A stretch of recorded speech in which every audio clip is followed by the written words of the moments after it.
बाबा आज येताना बासुंदी घेऊन या ना. अगं कालच आपण आईचा वाढदिवस होता म्हणून आणली होती ना.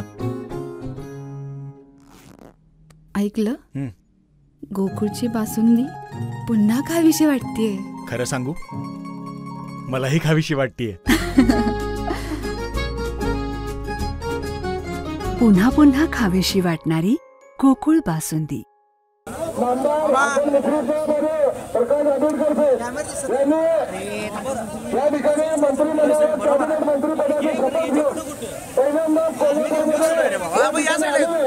कोल्हापूरच्या तमाम महायुतीच्या सर्वच घटक पक्षाचा आपल्या सर्व कार्यकर्त्यांचा हक्क होता की दोन्ही मंत्री या ठिकाणी मुस्लिम साहेबांनी शपथ घेऊन आणि मंत्रिमंडळ या ठिकाणी आंबेडकर साहेबांनी शपथ घेऊन आले. तर आता आमच्या या आठवड्यामध्ये कोल्हापूर शहर असेल आणि जिल्ह्यातल्या प्रत्येक तालुक्यातील महायुतीच्या राष्ट्रवादी काँग्रेस असेल, शिवसेना असेल, भाजप असेल आणि आपल्या जनसुराज्य आरपीआय अटलगत आणि आरपीआय कवालगत सर्वच आपल्या मित्र पक्षांचं आता सर्वजण रॅलीमध्ये स्वागतासाठी जमलं. दोन्ही मंत्र्यांचा जल्लोषामध्ये स्वागत केलं. त्यात मी कोल्हापूरच्या शहराचा अध्यक्ष म्हणून या ठिकाणी